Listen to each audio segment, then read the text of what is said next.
सुप्रभात बच्चों, आज हम पढ़ेंगे बाल गोविंद भगत, जिसके लेखक हैं रामवृक्ष बेनीपुरी। बाल गोविंद भगत एक रेखा चित्र है जिसमें एक ऐसे विलक्षण चरित्र को उद्घाटित किया गया है जो मनुष्यता, लोक संस्कृति और सामूहिक चेतना का प्रतीक है। तो चलिए हम पाठ प्रारंभ करते हैं। बाल गोविंद भगत मंझोले कद के, मंझोले मतलब ना तो ज्यादा ऊंचे और ना ही ज्यादा छोटे, मंझोले कद के गोरे चिट्टे आदमी थे। उम्र उनकी 60 से ऊपर थी। बाल पक गए थे। लंबी दाढ़ी तो नहीं रखते थे, लेकिन उनका चेहरा हमेशा सफेद बालों से जगमग किए रहता। कपड़े बिल्कुल कम पहनते, कमर में एक लंगोटी मात्र और सिर में कबीर पंथियों की सी टोपी। कबीर पंथी मतलब कबीर दास जी को अपना गुरु मानने वाले लोग, मतलब जो जैसी विचारधारा कबीर दास जी की है उन्हीं की विचारधारा का पालन करने वाले लोग कबीर पंथी। जब बहुत ज्यादा सर्दी होती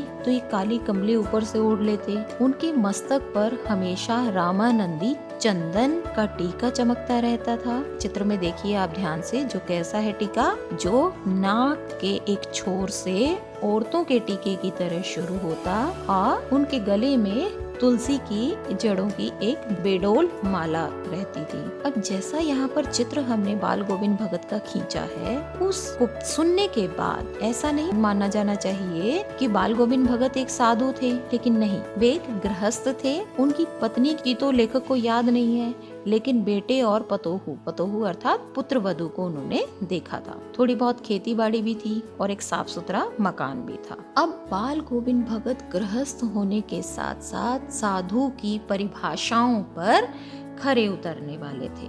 मतलब वे कबीर दास जी को साहब मानते थे, उन्हीं के गीतों को गाते, उन्हीं के आदेशों पर चलते, कभी भी झूठ नहीं बोलते थे, सभी से खरा व्यवहार करते और किसी से अगर कोई स्पष्ट बात कहनी होती तो तुरंत कह देते। इसमें वो संकोच नहीं करते थे। न किसी से खामखा झगड़ा मोल लेते थे। किसी की चीज को बिना पूछे ना तो छूते थे और ना ही व्यवहार में लाते थे।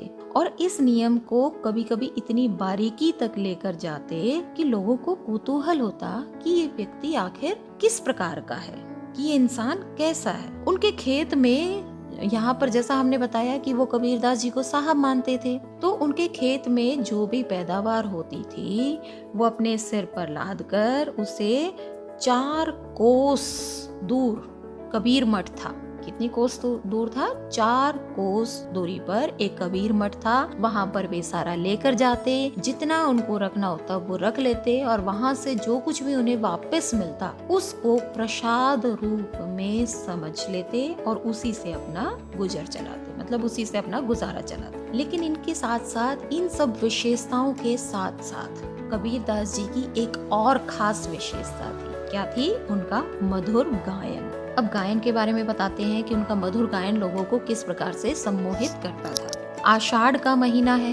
आषाढ़ मतलब यहाँ पर देसी कैलेंडर के अनुसार महीनों के नाम दिए गए हैं। आषाढ़ मतलब जो हमारा भारतीय वर्ष है वो प्रारंभ होता है बैसाखी के बाद। बैसाखी कब आती है? मार्च अप्रैल के आसपास है, अप्रैल में आती है। तो आषाढ़ का महीना हुआ मध्य जून से लेकर मध्य जुलाई तक। आषाढ़ के महीने का वर्णन है। सभी लोग अपने अपने खेतों में काम कर रहे हैं। आसमान बादलों से घिरा हुआ है। धूप का कहीं नाम नहीं है। ठंडी पुरवाई चल रही। पुरवाई मतलब पूरब से चलने वाली हवा। बहुत मतलब सुहावना मौसम है। ऐसे समय में लोगों के कानों में बाल गोविंद भगत के संगीत का जो जादू है वो काम करता है।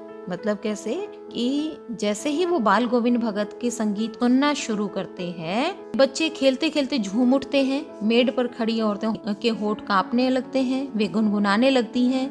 हलवाहों के पैर ताल से उठने लगते हैं और रोपनी करने वालों की उंगलियां एक अजीब क्रम में चलने लगती थी। तो ये था बाल गोविंद भगत के संगीत का जादू। मतलब संगीत सुनने के बाद लोगों में उत्साह और जोश भर जाता था और वो दुगनी गति से कार्य करना शुरू करते हैं। अब आता है भादो का महीना। भादो मतलब भाद्रपद का महीना है, जो कि मध्य अगस्त से लेकर मध्य सितंबर तक चलता है।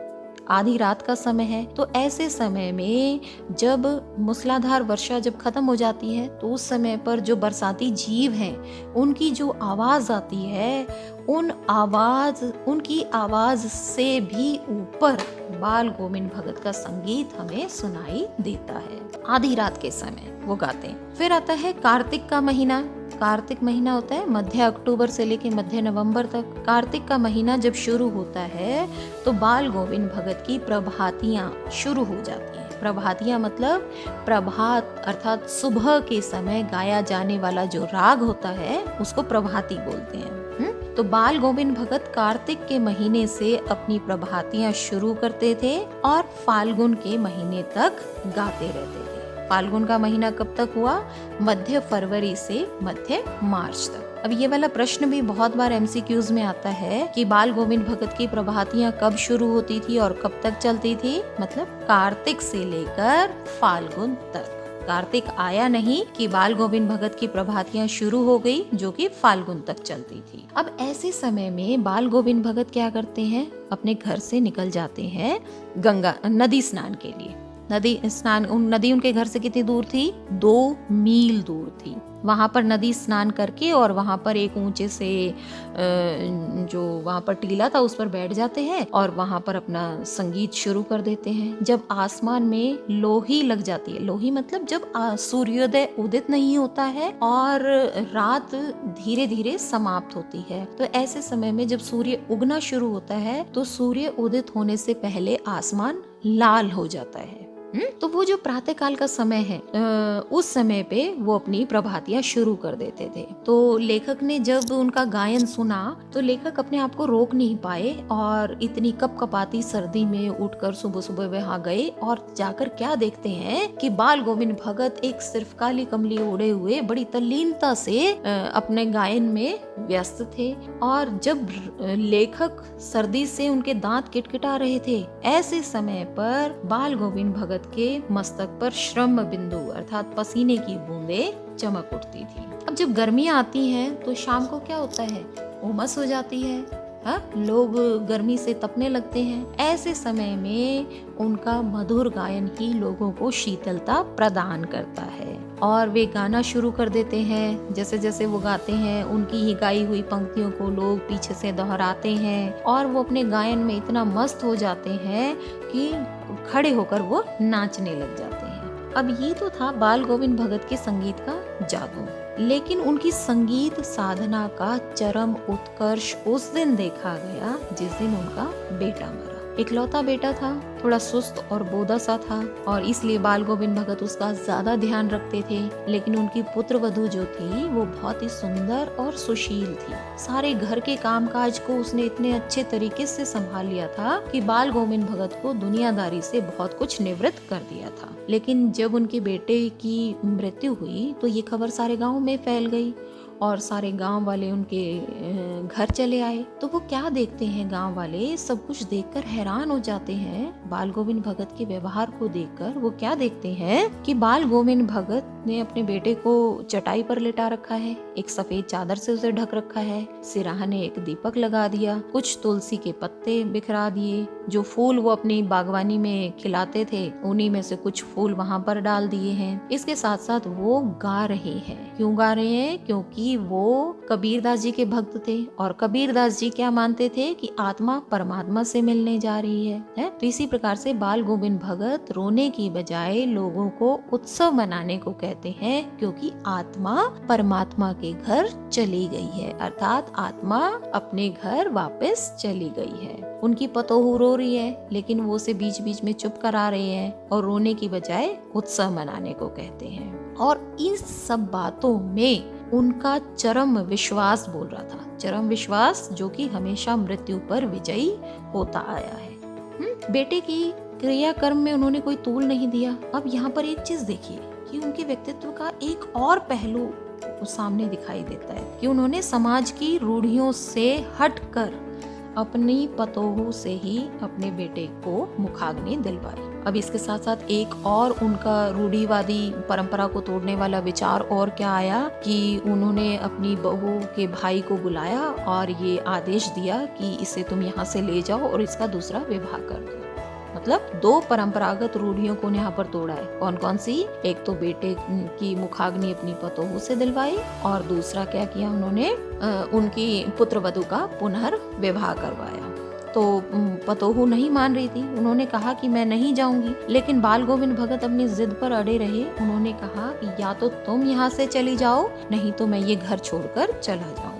बेचारी को मानना पड़ा, बेवश हो गई वो। उसने बहुत सारी दलील दी कि आप बीमार हो जाओगे तो कौन ख्याल रखेगा, आप बीमार पड़ जाओगे तो कौन आपको पानी देगा, कौन आपको चुल्लू भर पानी भी नहीं देगा। लेकिन बाल गोविंद भगत ने एक बार जो दृढ़ निश्चय कर लिया तो कर लिया। इसके आगे वो किसी की नहीं सुनना चाहते थे, तो आखिर में उसे मानना पड़ा। अब बाल गोविंद भगत नहीं चाहते थे कि वो किसी पर आश्रित रहे। वो उनकी मृत्यु उन्हीं के अनुरूप हुई।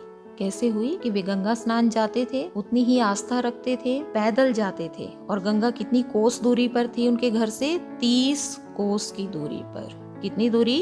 30 कोस। और गृहस्थ थे तो भीख नहीं मांगनी थी, और साधु थे तो किसी का सहारा लेने का उन्हें हक नहीं था। तो इसलिए वो घर से खाकर चलते थे और घर खाकर ही लौटते, रास्ते में खंजड़ी बजाते रहते। ऐसे करते करते उन्हें बहुत, उनका शरीर जो बहुत कमजोर हो गया। लोगों ने मना किया कि आप व्रत उपवास वगैरह ना करें, लेकिन वो मानने वाले कहाँ थे। वही दोनों समय ध्यान साधना, खेती बाड़ी करना। जैसे जैसे दिन बीतते गए उनका शरीर कमजोर होता गया। और एक दिन संध्या में गीत गाए, लेकिन मालूम हुआ कि जैसे माला का धागा टूट गया है और माला का एक एक दाना जैसे बिखर गया हो। सुबह जब लोगों ने बाल गोविंद भगत का संगीत नहीं सुना तो वे जाकर क्या देखते हैं कि बाल गोविंद भगत नहीं रहे, उनकी आत्मा परमात्मा में विलीन हो गई। यहीं पर हमारा पाठ समाप्त होता है। प्रश्नोत्तर अगले अध्याय में।